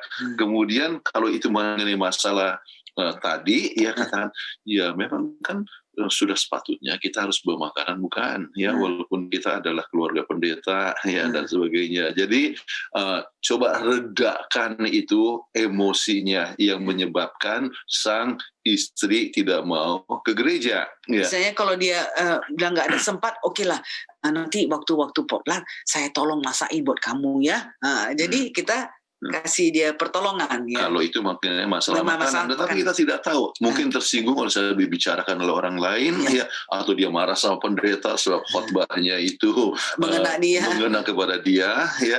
Jadi harus dilihat bahwa itu kan firman Tuhan ya dan sebagainya. Jadi harus dilihat dasarnya apa yang menyebabkan tidak mau ke gereja. Atau mungkin oleh sebab marah kepada suami. Kalau marah kepada suami tidak boleh untuk mengeraskan hati atau menyembuhkan diri, tetapi harus siap kata maaf ya, kalau saya punya tindakan menyebabkan engkau tersinggung, ya, mohon maaf ya. Tetapi ya hubungan, artinya jangan sampai hubungan kita dengan Tuhan terhalang oleh sebab gara-gara kelemahan saya. Ya. Dan kemudian kalau kita lihat ya, misalnya kalau istri itu nggak mau pergi ke gereja karena mungkin dia digosip, ya kita apa yang dikatakan? Biarlah kita menggunakan waktu 1 jam setiap hari untuk mengingat-ingat meditasi apa yang telah dilalui Kristus sebelum kematiannya. Dicambuk, dikasih mahkota duri, ditempeleng, diludahin, ya, malah dipaku, ya, sampai disalib, sampai meninggal dengan kesakitan yang begitu hebat. Apalah artinya digosip? Kecil lah itu. Jadi kalau kita selalu membandingkan apa yang terjadi dalam kehidupan kita dengan apa yang dilalui Tuhan, itu akan menguatkan kita. Makanya kita perlu untuk memeditate itu 1 jam 1 hari. Nggak usah terus-terus baca, tapi sepanjang hari kita hidup, kita berjalan sepanjang hari itu, ya kalau dibilang apa, kecil lah itu, saya bisa memaafkan sama orang itu. Jadi dengan demikian kita mendapat kekuatan secara kerohanian. Iya, jadi itu semua sangat penting sekali. Jadi harus lihat apa sebabnya, ya. Kemudian coba lihat obati, ya, apa yang menjadi penyebab dia tidak mau ke gereja. Oke, jadi kalau misalnya ini penanya bisa jelaskan, jabarkan lebih lanjut apa penyebabnya, mungkin kita bisa berikan konsultasi yang lebih jelas, ya. Tetapi prinsipnya demikian. Oke. Amin, terima kasih untuk jawabannya. Biarlah melalui saran-saran tadi dari keluarga Pak Pendeta bisa membantu keluarga ini, dan kita doakan juga bagi keluarga yang sedang bergumul ini ya Pak Pendeta ya. Iya. Baik, kita langsung ke pertanyaan selanjutnya. Ini datang dari keluarga muda. Dia bertanya seperti ini.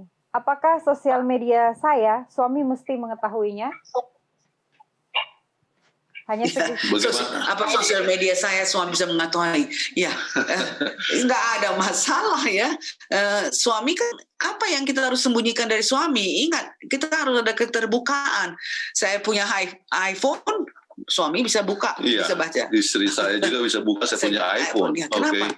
Kalau dia sembunyi-sembunyi itu berarti ada apa-apanya kan? Ada sesuatu yang tidak mau dia punya pasangan untuk mengerti. Nah, jadi ini ketidakjujuran ini tidak boleh dipupuk. Ya. Oke, jadi komunikasi itu saya sebutkan ya seperti suatu seperti piramid. Oke, jadi piramid ya. Jadi yang dangkal itu hanyalah yang klise. Ya. Tetapi kalau sudah ada lebih dalam, mungkin sudah ada reporting fact dan sebagainya. Tetapi yang terbagus itu adalah kalau ada keterbukaan, tidak ada rahasia satu sama lain. Ya, jadi sosial media kalau misalnya ada yang pengagum dia ya di dalam ini sosial media langsung kasih tahu ada orang yang tulis begini ya. Jadi tidak perlu harus main dirahasiakan. Kalau misalnya dirahasiakan ya artinya ada menimbulkan kekurangan kepercayaan. Ya, kalau ada kekurangan kepercayaan itu bisa menyebabkan ya artinya menunjukkan ketidakjujuran. Ya, jadi dia bilang sama orang lain sayang. Bagaimana ini kau bilang sama suami saya sayang? Atau bagaimana bilang sama istri sayang? Sudah mulai. Ya. Tetapi ada yang memang dia seperti adik, dia bilang koko sayang, abang sayang. Ya. Tetapi sebagai adik kepada kakak. Tetapi kalau misalnya tidak ada hubungan yang demikian, ya, kemudian itu bisa menimbulkan suatu kecurigaan. Ya. Baik, jadi itu sangat penting. Sosial media ya share kita punya iPhone. Tidak usah harus dimain-main sembunyi dan sebagainya, tidak masalah. Oke? Ya, Pak. Jadi kalau tadi ada apa yang perlu suami tahu di poin ketiga tadi kita sudah belajar bersama-sama. Di situ ada kejujuran, keterbukaan, dan kepercayaan. Nah, berlaku juga untuk sang istri ternyata ya, bukan hanya suami di sini yang harus memiliki ketiga hal itu, tetapi juga sang istri juga. Terima kasih untuk penjelasannya Pendeta dan Mem. Baik, pertanyaan selanjutnya. Ini ada pertanyaan dari pembahasan pekan lalu mengenai mengenal anak. Ada 2 pertanyaan, tapi saya rangkumkan jadi satu karena mirip Pak Pendeta dan Ibu Pendeta. Apa salah atau tidak boleh sama sekali apabila orang tua memanjakan anaknya? Dan contohnya ada di sini keluarga kakak saya mempunyai 2 putri yang sudah cukup dewasa. Dari kecil tidak pernah diajar orang tuanya untuk masak, nyuci baju, dan lain-lain. Saya merasa kasihan kepada anak-anak ini, bagaimana kalau nanti mereka menikah dan tidak tahu melakukan pekerjaan di rumah. Kalau saya kasih tahu kepada kakak saya, dikatakan selalu dijawab, biarinlah, kasihan anak-anak itu waktu kecil-kecil kami hidup sangat susah.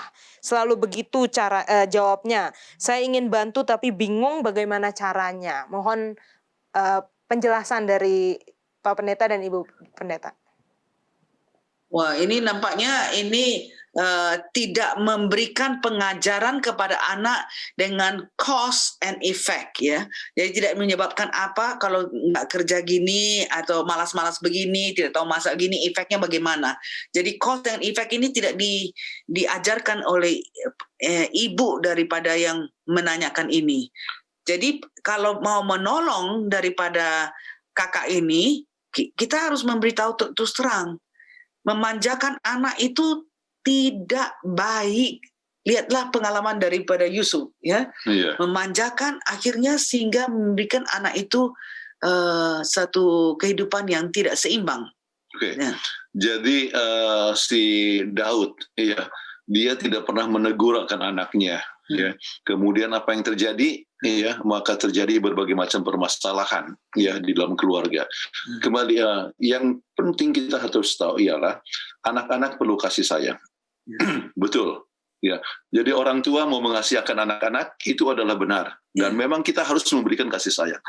Tetapi kasih sayang dengan memanjakan itu berbeda. Enggak. Kalau memanjakan itu ialah bahwa apa saja kemauan anaknya dia diturut. Iya. Ya. Jadi itu tidak boleh. Ya. Kenapa? Oleh sebab yang dibutuhkan adalah kasih sayang. Dan oleh sebab orang tua mengasihi dan menyayangi akan anaknya, maka kita harus pikirkan pengembangan tabiat anak itu bagaimana. Ya. Jadi masalah cause and effect itu, kalau seandainya kemauannya terus dipenuhi itu dan memanjakan, maka sesudah makin dewasa, ya dia mau kemauannya saja terpenuhi, dia akan sukar sekali untuk hidup dengan orang lain. Kenapa? Dia akan sangat egois. Ya. Dia mau hanya kemauan dirinya saja yang akan terpenuhi. Jadi kalau tidak, ya dia akan menggunakan segala macam cara supaya kemauan itu tidak terpenuhi. Bisa menggunakan pukulan, menggunakan penghinaan kepada orang lain, ataupun juga menyalahkan orang lain dan sebagainya. Jadi anak itu sudah dipupuk untuk lebih mementingkan diri dari kecil daripada pasangannya. Ya, jadi sekarang tentang keluarga ini yang anak-anaknya tidak artinya dimanjakan, ya terus terang ya kepadanya bahwa pengembangan tabiat untuk tidak egois, ya, pengembangan tabiat untuk memperhatikan orang lain, pengembangan tabiat untuk kasih itu harus dipupuk dari kecil. Kemudian tanggung jawab rumah tangga harus dibuat dari kecil. Ya, cucu kami umur 4 tahun sudah waktu masih umur 4 tahun, sekarang sudah 6 dan 8 tahun. Tetapi mereka sudah kami ajar ya untuk buat perkara yang kecil-kecil. Ya. Untuk menolong satu sama lain dan kemudian mereka bisa kirim kado untuk orang yang di Afrika atau banyak yang di homeless ini mereka taruh di dalam plastik, ada biskuit, ada apa, kemudian ada ayat yang untuk menguatkan mereka, ada satu sertifikat $10 supaya dia bisa pergi ke restoran untuk makan. Itu diajar dari masih kecil. Dari kecil ya. Jadi anak melihat tidak egois pelayanan kepada orang lain ya dari umur 4 tahun ya kami ajak mereka untuk pergi dari satu tetangga ke tetangga yang lain untuk kasih Christmas gift. Oke. Ya jadi mereka pergi dari satu kamar dari rumah ke rumah, kami ya mendampingi mereka tapi dari belakang tapi dia yang di depannya yang bilang, mereka yang bicara ya. Jadi kembali ya tanggung jawab harus dilakukan ya mulai dari kecil. Ya cuci piring ya atau dan sebagainya. Dan anak-anak kami senang sekali kalau mau bikin sorbet itu. Ya. Ya mesti bilang, Oma, tolong saya mau bikin sorbet. Jadi ya kita kasih. Memang kadang-kadang kita sebagai orang tua rasanya, saya kerjakan ini lebih cepat. Jadi anaknya biarlah pergi main-main aja. Jangan, kita kasih mereka. Biarpun dia cuma ambil satu stroberi masuk ke dalam. Masukkan ke dia punya mixer ya. Jadi walaupun hanya masukkan ini ya, tetapi dia tahu bahwa dia berbuat sesuatu. Dia sudah diajak untuk atau di-encourage dia untuk bekerja. Jadi kita harus biarkan anak itu mulai dari kecil ya. Ya, jadi sampaikanlah kepada kakaknya ini ya bahwa kalau kita mengasihi akan anak-anak, jangan manjakan. Ya. Dan waktu kami punya anak-anak masih kecil, si Andrew Ya, satu waktu kami suruh kerja, ya Kerja potong kerja, rumput. potong rumput, bukan hanya potong rumput kami, kemudian dia kerja di ground, ada satu perusahaan dia kerja keras, kemudian sampai kecapaian dia, kemudian dia katakan kepada kami, Aduh, Daddy, kok saya disuruh kerja gini keras? dia Tapi- kerja di luar, tetapi dia belajar, ya, Ya. dan akhirnya dia belajar untuk bertanggung jawab, Ya. ya, Sampai dia menjadi salah satu direktur di General Conference, Ya. oke, sebelum dia meninggal. ya. Tapi ingat, mereka itu kerja bukan terus langsung jadi direktur, ya. Itu Andrea dan Andrew itu diajar mulai dia masuk di General Conference cuci piring. Iya. Jadi waktu summer kan tidak ada sekolah. Jadi di rumah, cari kerja, pergi di cafeteria, cuci piring mereka kerja. Jadi mereka kerja dari tahap yang rendah. Jadi mereka mengerti bagaimananya.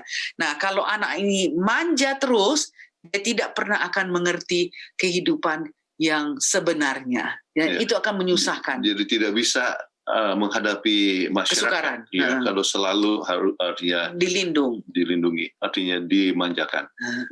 Amin, terima kasih untuk jawabannya. Jadi anak-anak yang diajarkan untuk bekerja mulai dari kecil menjadi anak-anak yang tangguh ya, Bu Pendeta dan Pak Pendeta. Ya, Iya, benar sekali. Harus dilatih. Dari kecil tuh mereka harus dilatih. dari kecil.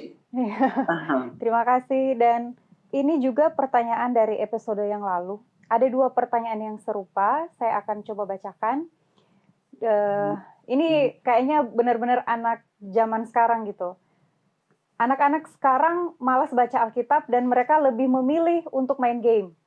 Bagaimana caranya supaya mereka ini suka untuk baca Alkitab? Itu pertanyaan yang pertama. Yang kedua adalah pertanyaan yang serupa. Dia bertanya, saya punya anak 2, yang satu umurnya 9 tahun, dan yang satunya lagi umurnya 1 tahun lebih.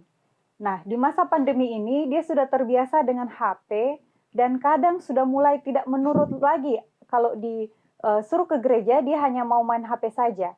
Pertanyaannya adalah, apa yang harus saya lakukan dengan sikap anak saya? Apakah saya harus keras? Demikian, Mem dan Sir. Silakan untuk jawabannya.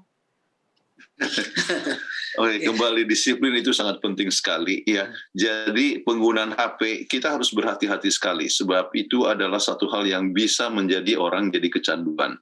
Untuk itu, maka apa yang kita buat di Islam ini adalah satu hal yang praktis, itu bisa terjadi juga kepada kami punya anak ataupun cucu, ya. Apa yang kami buat Batasi ada batasnya kapan mereka bisa lihat HP. Ya. Sebetulnya yang dilihat juga adalah satu perkara yang kita bimbing, ya, yaitu misalnya untuk untuk mereka punya Kembangan tabiat, ya, ada banyak sekali program-program yang baik. Tetapi itu pun kita batasin, misalnya, ya. Nature, mereka lihat alam. Tentang alam, Ya. ya. Tetapi tidak setiap hari, ya. Mereka harus tetap mempunyai kegiatan disiplin, ya. Misalnya dia tetap harus ada piano lesson, ya. Harus praktis piano dulu, kemudian dia ada belajar Chinese, ya, belajar gitar, kemudian dia punya artinya gimnastik itu, ballet dan sebagainya. Kemudian akro dan sebagainya. Akro. Jadi banyak sekali kegiatan. Kita harus buat anak-anak itu sibuk. Ya, schedule ada. Ya. Kemudian dalam kesibukan tersebut, kemudian ada waktu luang, kemudian baru katakan, ya, oke. Jadi tidak setiap hari, ya. Ada yang disebut kita, kalau misalnya ini HP, ada jam HP. Misalnya diberikan setengah jam, ya, di dalam setiap 2 hari. Oke. Jadi dan programnya dikontrol, ya, sesuatu perkara yang akan menolong dia, tetapi banyak hal yang bisa dia pelajari kan, ya, bukan hanya dari HP. Kalau seandainya itu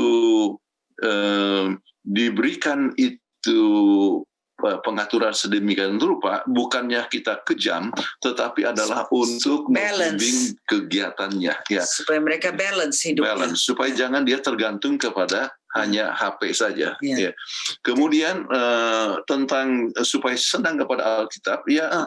Berikanlah mereka akan cerita Alkitab. Ya, Anda bisa cerita sampai dia bisa menarik. Ya. Dan juga Alkitab itu adalah Alkitab untuk anak-anak.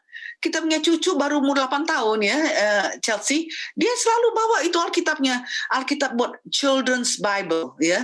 Jadi dia baca-baca dan saya tanya, apa yang kamu pegang ini? Oh, Alkitab Oma, saya baca ini. Terus dia kasih coret-coret lah apa. Jadi jangan kita kasih Alkitab yang susah ya, seperti King James Version untuk anak kecil, mereka susah untuk mengerti. Tapi kalau Children's Bible itu adalah Alkitab yang bisa dimengerti oleh anak-anak sehingga mereka senang akan baca Alkitab itu. Dan kita selalu harus berikan Bible stories. Mereka senang sekali ya, senang sekali. Jadi kadang-kadang misalnya kita sekarang ini Anda bisa dapatkan melalui YouTube ya, Graceling ya, Graceling ya, dengan dia punya artinya program itu ya. Kemudian saya berikan cerita satu ya, oh one more ya, satu lagi one more. Jadi mereka betul-betul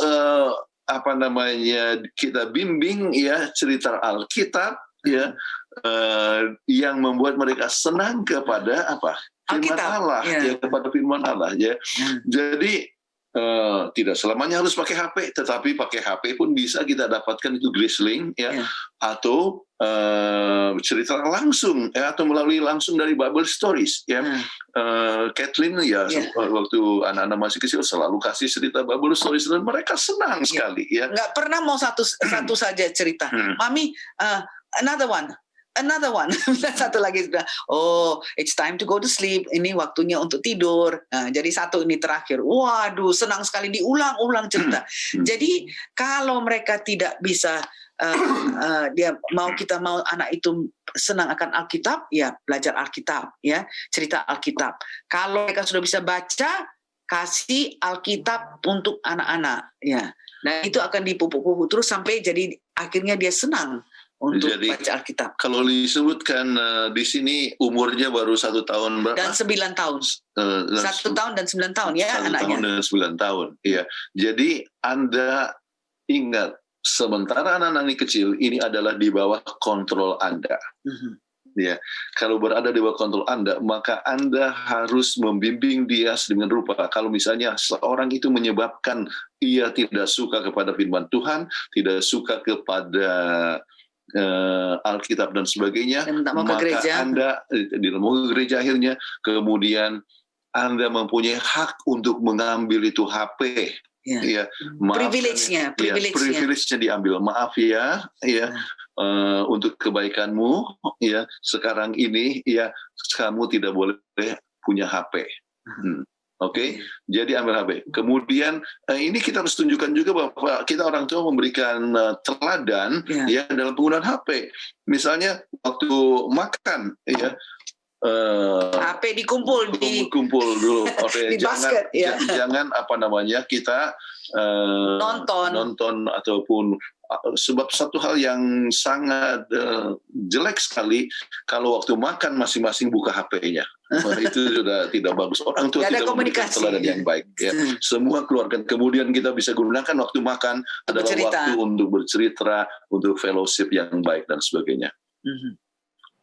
Baik, terima kasih Mem dan Sir. Ini seperti menuju ke saya ya, karena saya juga punya anak yang masih balita. Dia juga suka menonton, tetapi walaupun ada positifnya dari seperti dia nonton YouTube gitu, tapi yang paling penting di sini adalah bagaimana kita harus disiplin kepada anak, dan juga saya dapati tadi kita harus kreatif ya, supaya anak itu mau belajar firman Tuhan. Seperti itu, mungkin membuat puppet atau lain sebagainya, sehingga anak kita mau, Mama lagi seperti itu. Dan secara tidak langsung juga kita bisa menggunakan media yang awalnya ini membuat anak-anak ketagihan untuk nonton YouTube, kita bisa buka Graceling gitu ya, Mem ya, agar supaya dia lebih tertarik dengan firman Tuhan. Terima kasih untuk jawabannya, dan masih ada pertanyaan lagi ya Yola ya? Masih ada pertanyaan. Pendeta dan Ibu, mohon masukannya bagaimana saya bisa mendekati anak saya yang sangat pendiam. Dan mungkin ini kita bisa luaskan juga pertanyaannya, bagaimana kalau pasangan kita, suami sangat pendiam atau istri sangat pendiam. Kalau tadi mengenal istri kan, kalau istrinya ternyata sangat pendiam, diajak ngomong susah, sedikit kata-katanya bagaimana tanggapannya?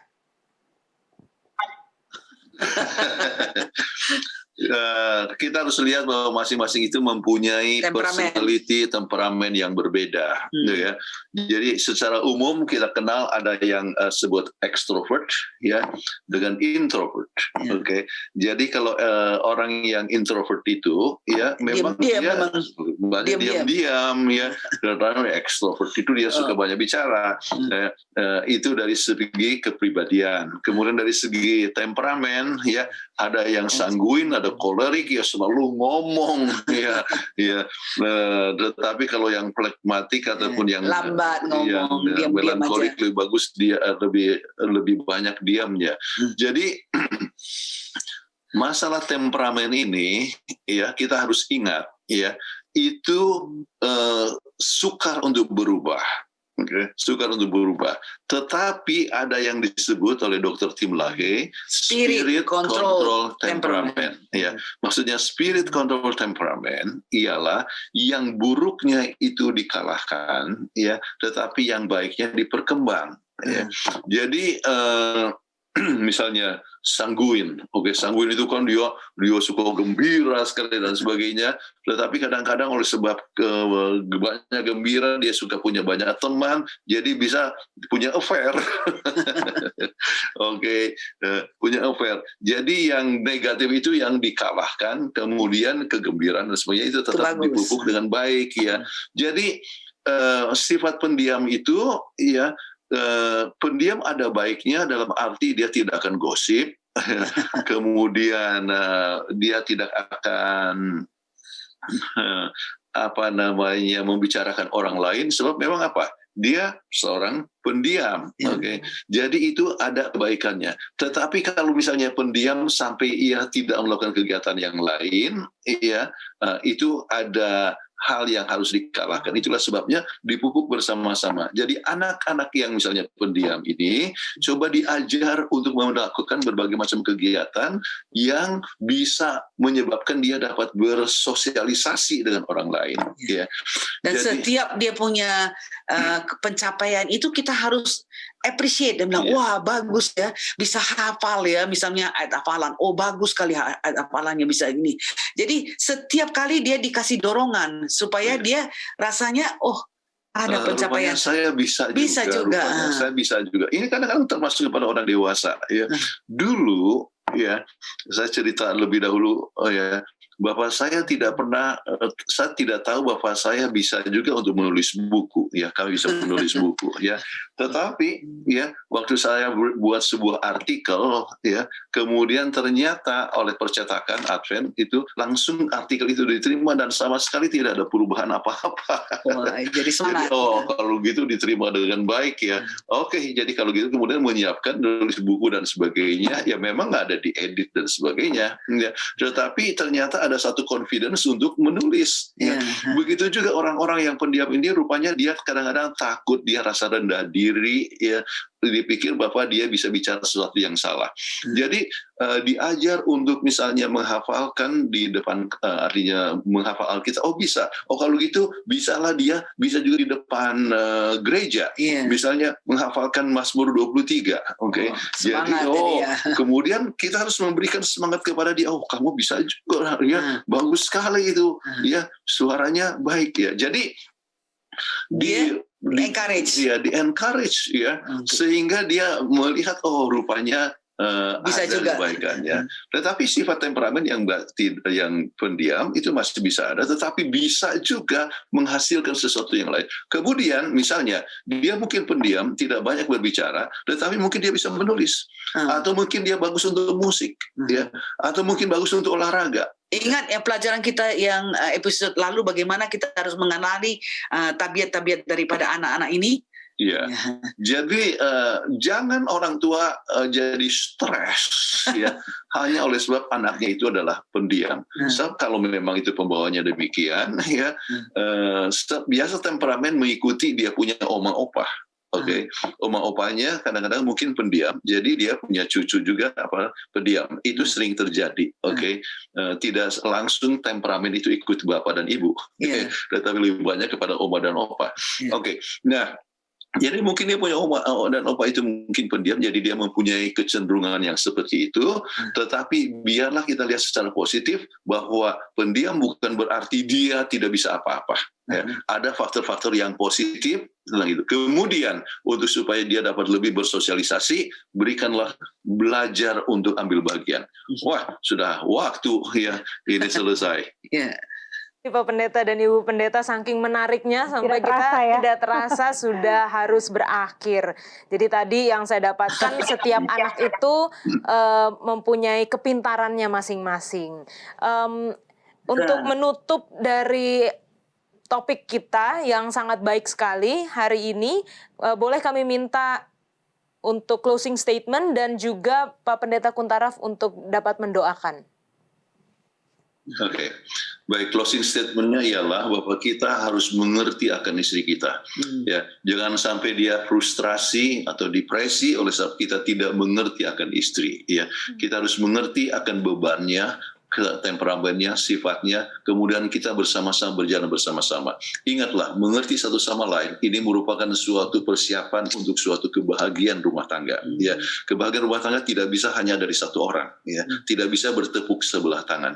Jadi harus ada dua belah pihak. Untuk itu pengertian satu sama lain itu sangat penting, dan jangan saling, kalau melihat kelemahan jangan menjadi satu bahan ejekan, tetapi justru satu encouragement, ya, satu dorongan untuk bisa sama-sama berkembang. Dan masa-masa tertentu, masa haid, menopause, lebih perlu pengertian. Hari-hari biasa perlu pengertian, tetapi lebih-lebih lagi dalam masa yang sangat peka, ya, itu harus lebih dapat dimengerti. Baik, oleh sebab waktu, ya, kita sama-sama berdoa. Bapa kami dalam surga, kami puji nama Tuhan oleh sebab kami dapat belajar hal yang sangat penting, yaitu untuk dapat mengerti akan pasangan kami, khususnya untuk mengerti istri dalam pelajaran hari ini. Biarlah para suami dapat menjadi suami yang baik, dan para istri menjadi istri yang baik. Dan kami semua, keluarga Kristen, boleh mempunyai rumah tangga yang mengerti satu sama lain, mendukung satu sama lain, mengasihi satu sama lain, mempunyai rumah tangga yang berbahagia. Semua pemirsa yang telah mendengar siaran ini, kiranya dengan pertolongan Tuhan dapat tetap kuat senantiasa dalam membina rumah tangga yang baik. Berdoa juga untuk keluarga Sumampau supaya tetap dapat hiburan surga. Dengan demikian tetap kuat dalam iman percaya dan punya pengharapan yang teguh di dalam Tuhan. Terima kasih Engkau dengar doa kami yang kami alaskan hanya dalam nama Yesus Kristus, Juru Selamat kami. Amin. Amin. Amin. Amin. Dan kami mengucapkan banyak terima kasih kepada Pendeta dan Mem Kuntaraf yang begitu setia menemani kita di acara Obsesi Hati, terutama pada malam hari ini. Terima kasih banyak Terima Pendeta kasih dan Mem, Pendeta, Ibu selalu Pendeta. menjadi berkat bagi keluarga kami. Baik. Ya. Terima kasih Pendeta dan Mem, dan tentu saja kita akan berjumpa kembali di episode mendatang ya Yola. Iya. Di episode Obsesi Hati minggu mendatang dengan topik yang tidak kalah menariknya. Jadi pastikan Anda terus mengikuti Obsesi Hati setiap episodenya. Nah, Hope Channel Indonesia juga menyajikan program-program yang menarik setiap hari ya Jelly ya. Iya. Jadi setiap Live, malam ya. kita akan ada siaran langsung dengan topik yang berbeda-beda. Kalau hari Senin ini rumah tangga, besok berbeda lagi. Hari Kamis itu ada tanya jawab Alkitab. Jadi pastikan para pemirsa terus mengikuti program-program Hope Channel Indonesia. Dan juga kami mengingatkan kepada pemirsa jika ingin memberikan pertanyaan sehubungan seputar dengan rumah tangga, silahkan mengirimkan pertanyaan kepada nomor call center Hope Channel Indonesia yang tertera di layar kaca Anda.